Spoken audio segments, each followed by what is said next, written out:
where horror lies. Rob Georgia here with you, aka VHS82 Apostrophe. I'm your regular Wednesday evening host here at Body Bags, and it is a random week, but it is week 500 here at Body Bags, and we really didn't go and do really anything special. Not really sure. I think it just kind of fell through the cracks, as they say. But it's been 500 weeks, man. And what are we doing? We're just going about our business, man. Doing our reviews, man. Getting ready for a few exciting months coming up here. Not that the ones after those won't be exciting, but the next few do offer some great opportunities in terms of themes, labels, years. Just to throw out for me, I've been at this for, I think this week marks number 240 in terms of the reviews I've done here at Body Bags. Probably a bit longer than I should have stayed, but here I am.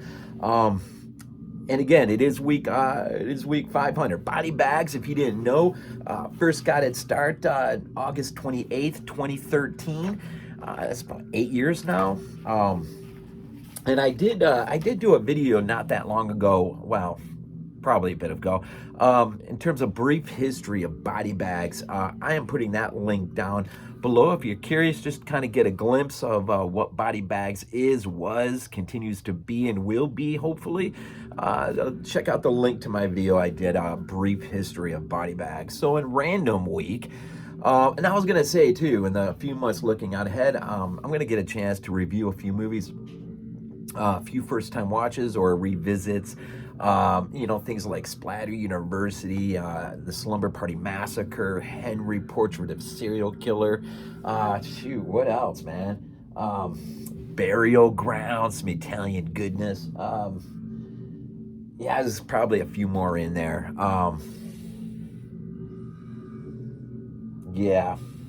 Just a few new things I've been looking forward to for a while. I'll get a chance to do, and so I'm looking forward to it.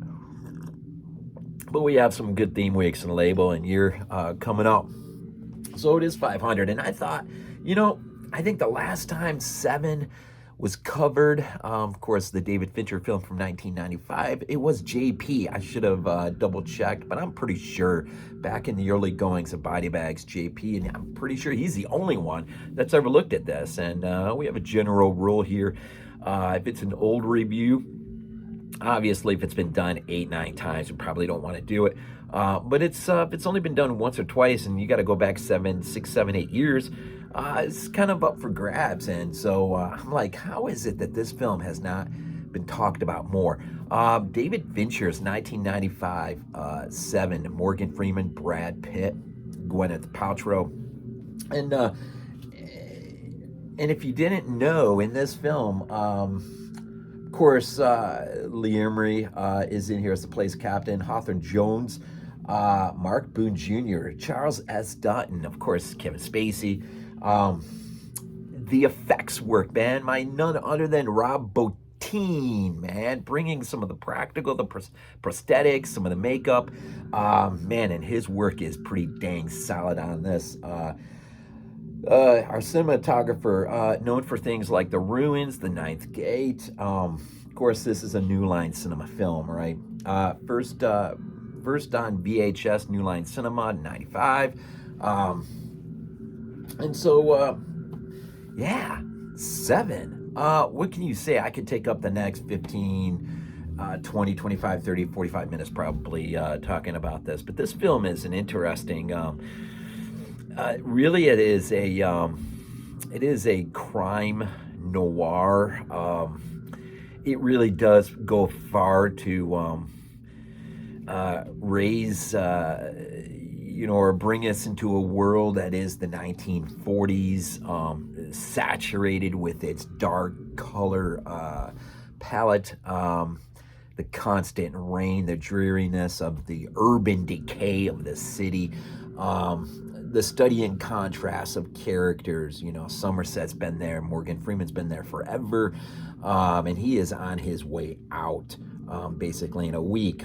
Mills, Brad Pitt's character, is coming in. He's not a rookie, but he is in the sense of being introduced to the urban setting, which his wife is not the biggest fan of the move, and that creates its own little interesting set of dynamics for them. And you know, and of course, John Doe, our serial killer. And I've read in some of the reviews I've read on this, there is sort of a callback to, is it Fritz Lang's M? Of course, Peter Lorre. I really need to go back and see that, revisit it. I can't remember if I've seen it or not, but I've seen that more than once. The study and contrast in characters, you know, between the guy who is grown as apathetic as the people around him who can no longer tolerate the idea that he is not having a positive impact on those around him, is he's bailing, man, and he really can't. We're not privy to his life, but we can assume some of the rough things, even from the very beginning scene where he's on a crime scene where there's been just an incredible amount of violence displayed, and even though he's still thinking about whether or not a child may have seen the crime happen, those around him just like, seriously, we can't wait to get rid of you. What do you, I mean, the kid, it's always something with you. And so he's, you know, he's worn out, man, by those around him, the people, the crime, just the inherently, I call it the inherently sinfulness of man and his want and ability and a disregard for charity and those around. And it is, he's had it. Where Mills comes in, man, he is, I am the one who can bring some positive change into this. Just let me have a crack at it. And unfortunately, he is going to find out all too fast, all too well, what he should have known in the beginning.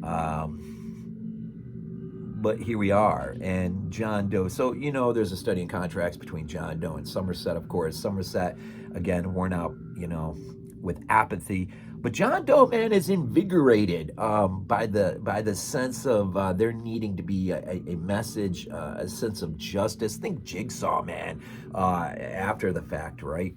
This idea of serving society notice that this crap has got to stop. Now, you can't really get behind John Doe and be an advocate for what he does, which makes it, you know, a conflict of sorts, because in a sense, John Doe's right.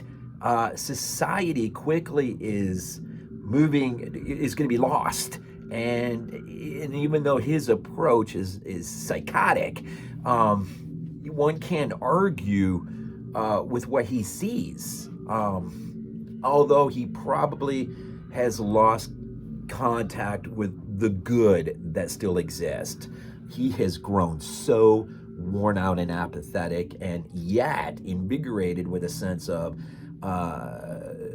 moral duty to serve, proclaim a message of justice that in his twisted psychotic mind, maybe perhaps society will turn a corner and change as a result of what he is doing, what he's creating, and drawing in the likes of Mills and Somerset into that web.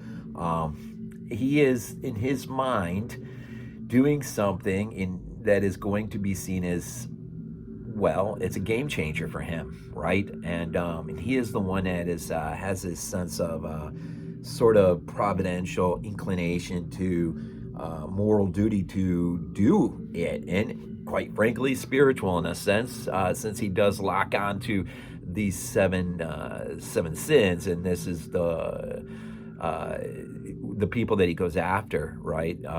Which probably makes it a little bit easier for him. But everything he does, man, is so methodical, so well thought out.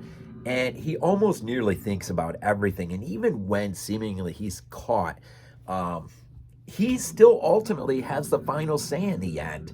He's the one that chooses to walk into the police station and surrender because it's just part of a more methodical plan.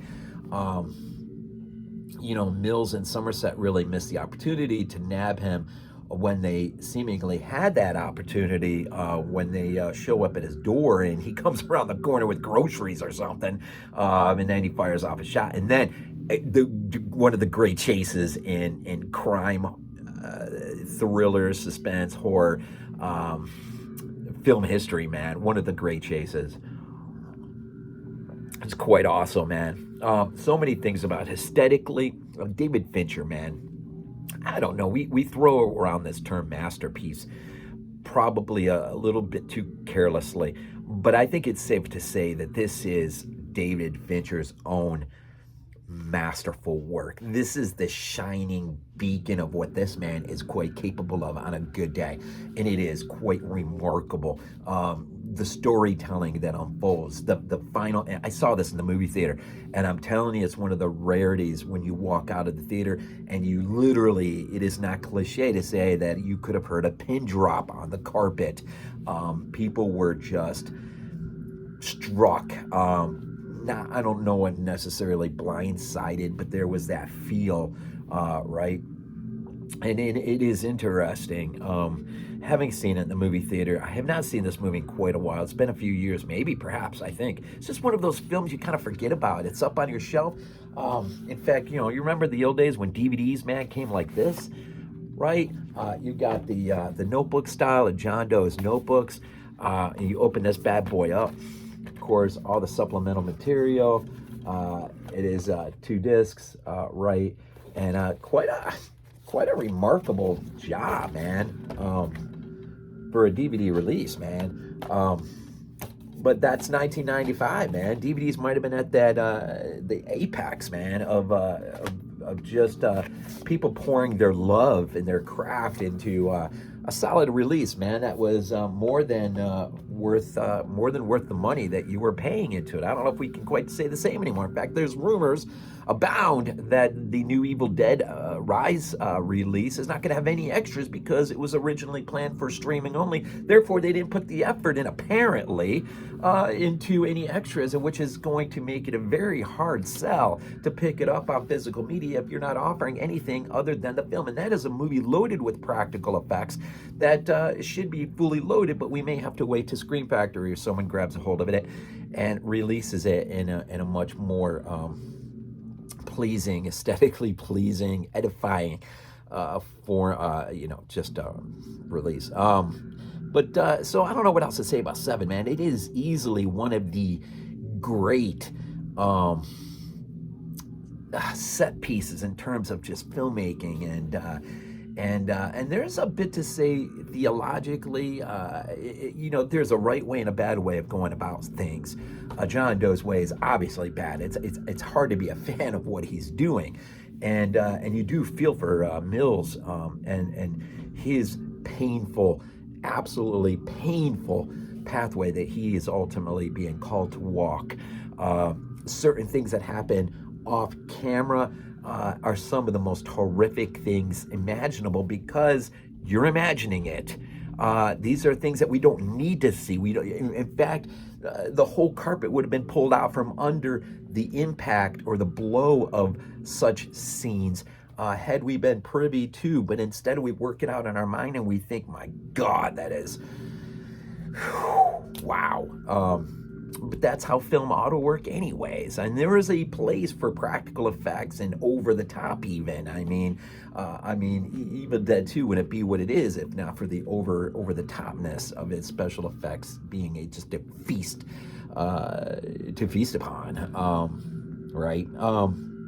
But when something can be done off screen and it serves an even bigger impact psychologically on its audience, you have done something well. Mr. David Fincher, you have done something well with this film, and so my compliments. It's a great film, man. If you haven't seen it in quite a while, I would imagine it's been a while. Go revisit this thing, man. In light of what we get today, this movie stands out, man. In the more time that passes, I think the more people will look back on this film for what it is, and it is a remarkable achievement in filmmaking. My hat's off to David Fincher, and all those who had a hand in it. As always, man, we end these things off with Go Bills. This is not a dream. Not a dream.